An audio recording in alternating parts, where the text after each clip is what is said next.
capetalk.co.za, on the app, on DSTV channel 885, and across the city on 567 AM. Join the conversation. This is Cape Talk. Okay, so according to Wikipedia, the Doomsday Clock is a symbol that represents the likelihood of a man-made global catastrophe. I had to be educated on this by Waleed. I'd never heard of it before he brought it to my attention, so I'm very curious to do this next interview.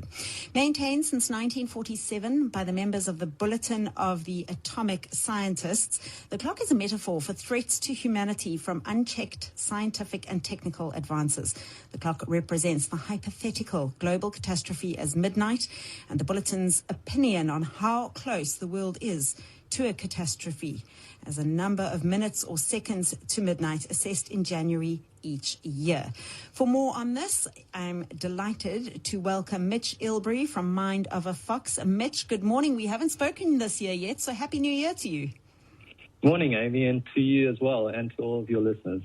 Okay, this concept of a doomsday clock sounds very scary to me. Can you enlighten us on what it is, and should we be worried?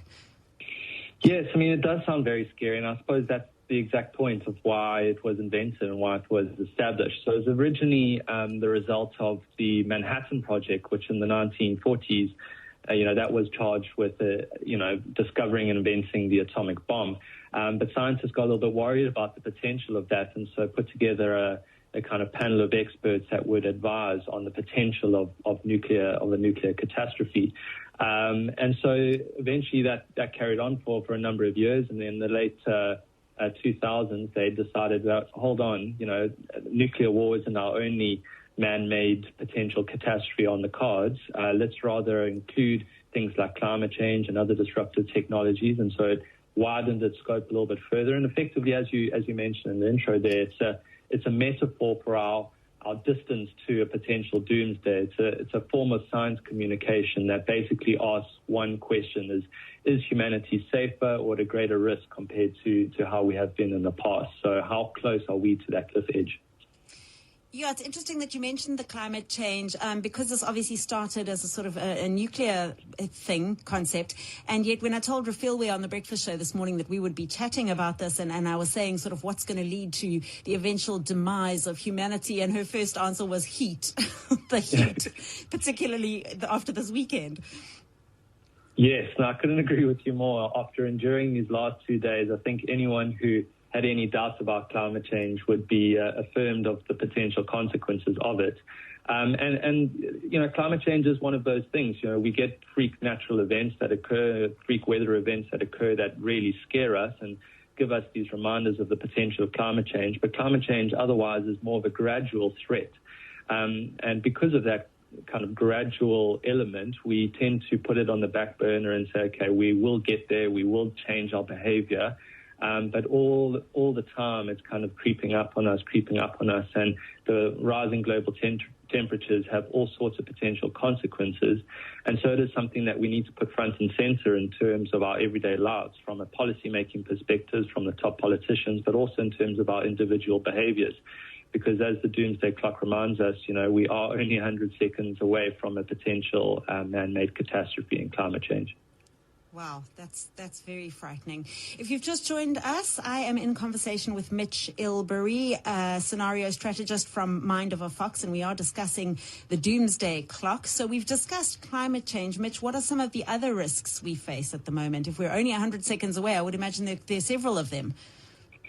Yeah, so the Doomsday Clock particularly looks at man-made elements, and there's no more dangerous man-made element than war. And I think if we're looking towards Russia at the moment, they're doing some very scary things at the moment with amassing around 100,000 troops on the Ukrainian border. A number of years ago they annexed Crimea, and the Ukraine is firmly in their crosshairs at the moment. And that is a potential stumbling block for the United States and all of NATO and its allies as they look to try and see how they can deal with this. As the threat increases and the potential for war increases, we've got to bear in mind how a war between Russia and the United States, or Russia and the NATO allies, would completely change our whole landscape. And then I think we got to see it as a testing ground for China as well. China is always looking to bring back Taiwan into its mainland control. And so they're looking on, normally Russia and China are potential enemies rather than friends, but they've been cozying up of late because I think China sees this as a moment where Russia's challenging American hegemony, and they can step back and watch and see how it plays out. And then if America doesn't do much around Ukraine, then they might step into Taiwan and see if they can bring it back into mainland control. So I think those would be two of the main kind of man-made warlike threats at the moment that we've got to bear in mind. Mitch, are we still concerned about North Korea? Yes, always, I think, from a nuclear war perspective, because of their, uncertainty around Kim Jong-un and his actions. And so it seems to be something that has these flare-ups, these moments where they're testing their nuclear weapons, and then it becomes front and center in the news agenda. But I think it's always a threat that's there or thereabouts. So we've got to continually monitor it and manage it and see how it unfolds. But it's something that, is always a potential threat. Mitch, if we look at, obviously this is a global conversation that we're having, but if we look at how these risks impact the lives of ordinary South Africans, of you and me sitting in Cape Town, how is it that happens? Yeah, it's so easy for us to get consumed by our own local agenda of corruption and poor service delivery, etc., and to see these threats as something that is very distant and beyond our control. And in many ways they are. But, as the coronavirus showed us that we are such an integrated, connected world, and something that could be a small virus on the other end of the planet can quite rapidly, come into our bedroom.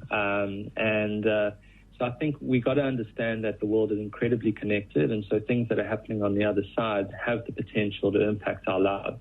If there's a potential conflict between the United States and Russia, for example, that will have major ramifications for the global economy, which South Africa is an integral part of. And so that will impact our food prices, it'll impact energy, security, etc. And so there are a number of ways in which it will have direct impact on South Africans' lives. But it's something that we got to continually manage, put in perspective and understand, because I think understanding and having an educated view on it means that we can potentially put in place actions to mitigate the risks. It is 14 minutes after 11 o'clock. I'm chatting to Mitch Ilbery, scenario strategist at Mind of a Fox, and we're talking about the Doomsday Clock. If you'd like to share your comments or questions on this, or you'd like to ask Mitch a question yourself, you're welcome to do so now. 021-4460-567, or voice notes and WhatsApps come to 072-567-1567. Mitch, is there any way we can turn back the clock? Yes, that's the exact point of the Doomsday Clock. Scientists aren't just doing this for their own entertainment. As I said, it's a form of science communication to sum up all of the work and research being done in academia, all of the climate change reports, and trying to sum it up into a frank and scary metaphor, a graphic scenario where we say, listen, we're 100 seconds away from a potential man-made catastrophe. This isn't just to say that, doom is around the corner, but rather we haven't reached that point yet. What can we do to step away from the cliff edge? What can we do to turn back the clock and to increase our time that we have on this planet? And so I think South Africans and, people generally need to understand that we often look to politicians and look to governments to implement policy changes and to change, our world one way or another. But instead of being active in that sense, politicians, they are reactive to what is a broader societal change. And so we need to understand that politicians are going to react to what we drive in terms of the agenda. And so the more South Africans and the more general public can educate themselves on the things that really matter and shape our world, like climate change and like the potential consequences of it, the more we can put pressure on politicians and force them to react accordingly and put in measures that will help us avoid this doomsday scenario.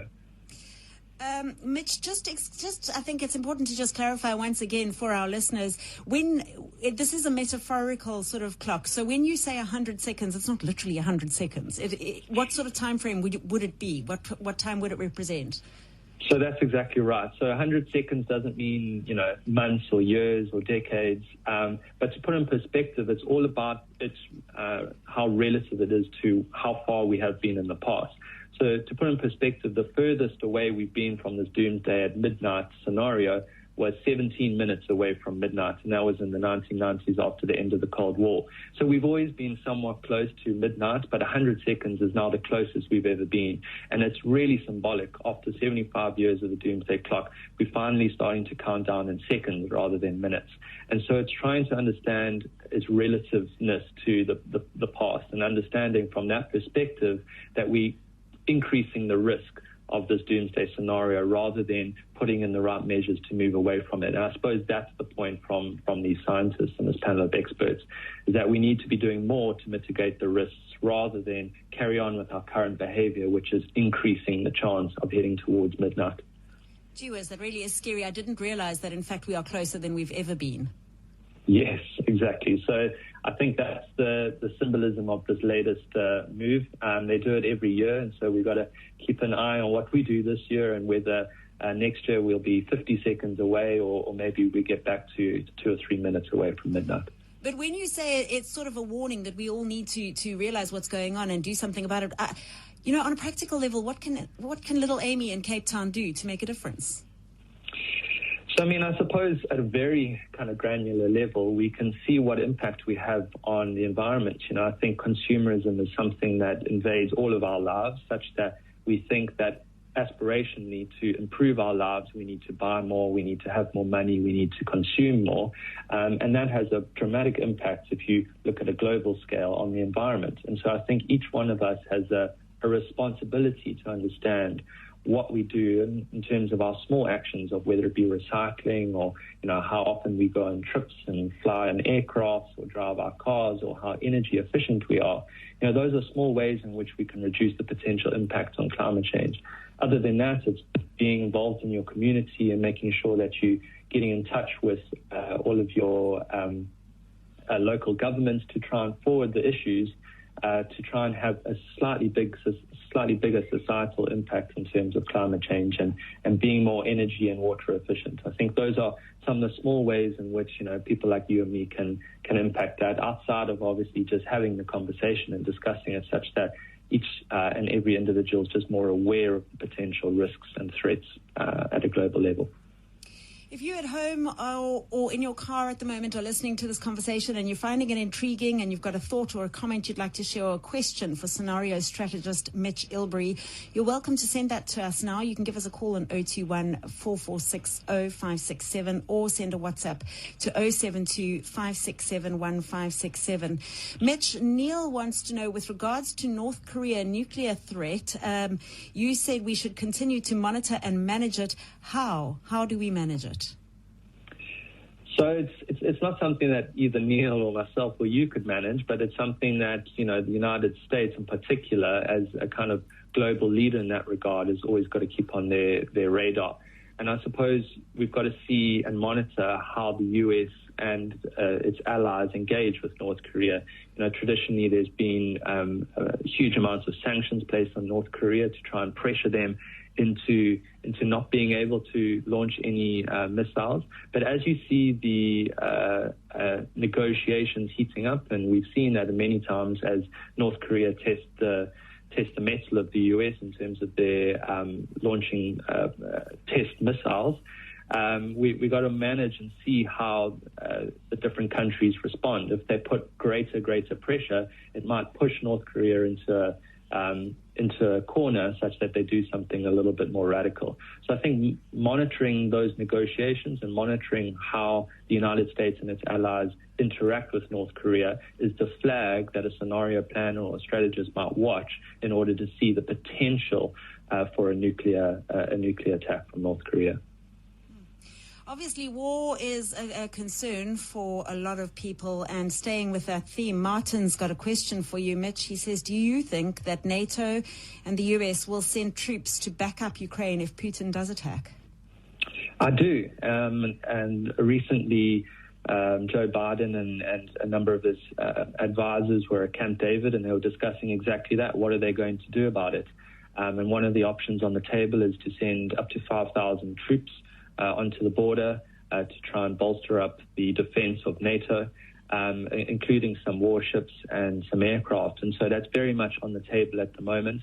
And I think Ukraine is such a massive country in the region and would be so symbolic, as well as, being a genuine threat to NATO, that the United States has to do something about it. So if Russia does anything more than what they've done up until this point, then it would be very likely to see a retaliation in some regard from the United States, putting more and more troops on the borders. And I believe that the one scenario is that they'll increase the troop deployment from around 5,000 to around 50,000 if things do deteriorate in the region.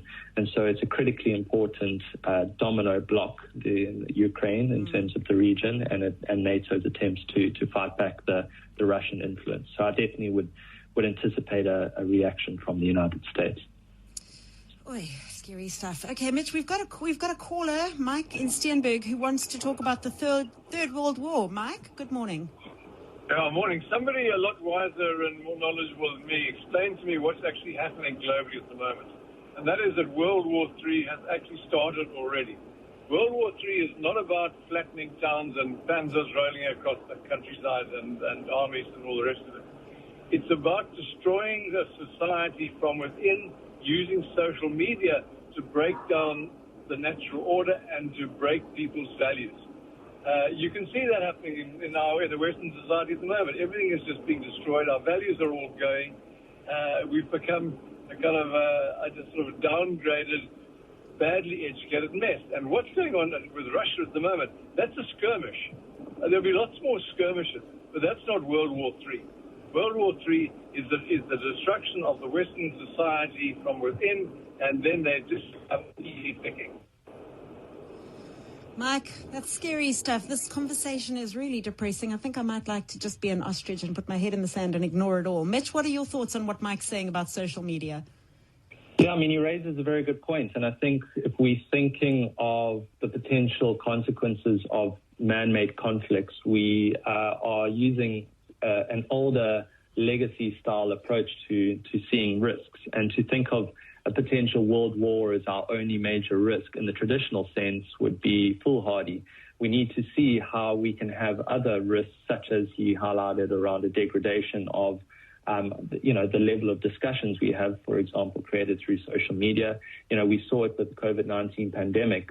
The thing that's caused the most disruption over the last, however many decades has been a small, indeterminable virus that has kind of reshaped our world in many ways for the last couple of years.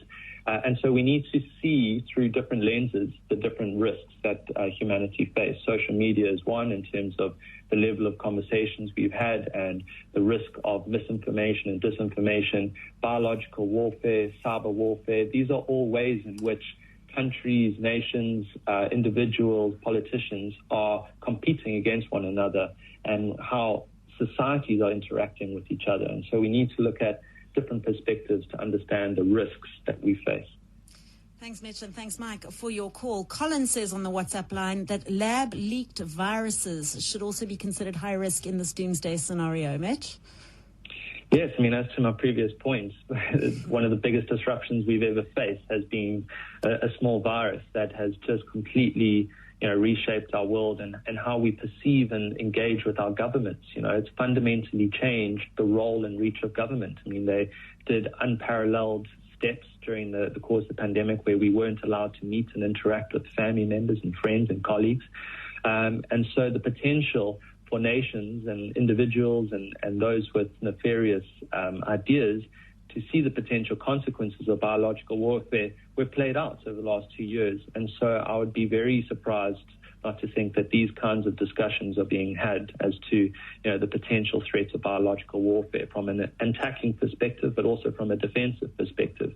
Luckily, we've seen with things like our vaccines and how quickly we produce them that there are some defense mechanisms, but really it's a scary prospect of if there was going to be some kind of biological warfare with something potentially more threatening than the COVID-19 virus. Mitch, before we let you go, I've got a question that's kind of been got me curious over the last week. I mean, we saw that huge underwater volcano in Tonga, which then resulted in the tsunami and then massive swell in parts of the world. And then we had our own insane sea storm with massive swell last week. And then we had this insane heat. Is it all linked? Is it all connected? Yeah, so I mean, that's slightly above my pay grade in terms of my expertise of understanding whether it's all connected or not. But I mean, if we look at the science and we try and understand it from what scientists are telling us, then in many ways, many of the big freak natural events that we see are connected, and they're all connected to climate change one way or another. And so, you know, whether each individual event is a direct cause of climate change is something for discussion and something for, you know, the experts to discuss rather than myself. But I think you know, the signs are there and the evidence is there that these kinds of events are going to increase unless we do something dramatic in terms of our fight against climate change. And so, you know, these things have always happened and always will happen, but the frequency in which they happen and the enormity, the scale of which they happen seems to be increasing as a result of climate change. And so that's something we have to do. You know, we have to respond to because it's not something that we can evade no matter where we live in the world. Sure. I think we've got time to squeeze in one more question from Andre, who says, Mitch, how do you see the U.S. situation working out? Do you see Trump campaigning for the presidency in 2024? If he does, what is his worst case scenario? Absolutely. I don't think we've seen the end of Donald Trump, that's for sure. And if he has anything to do about it, he's going to pull out every card in his arsenal to bounce back stronger. And I think, you know, looking at someone like Joe Biden, even though many Americans see him as a safer pair of hands, he is getting quite old at the moment. And so the potential for him to maybe not see out his full term is there as a scenario. And so I definitely don't think we should anticipate that we've seen the end of Donald Trump and seen the end of that kind of turbulent moment in America's history. And I think countries like China and Russia are playing on that fact and betting on that fact that America might come back with him at the helm again. And that has all sorts of consequences in terms of American policy and, you know, how America is going to engage with Russia and China going forward. He's shown himself to be somewhat of a sympathizer with both Russia and China, with Vladimir Putin and Xi Jinping. And so that will fundamentally change America's position with regards to those countries as well, if he does bounce back, which I assume that he's going to at some point.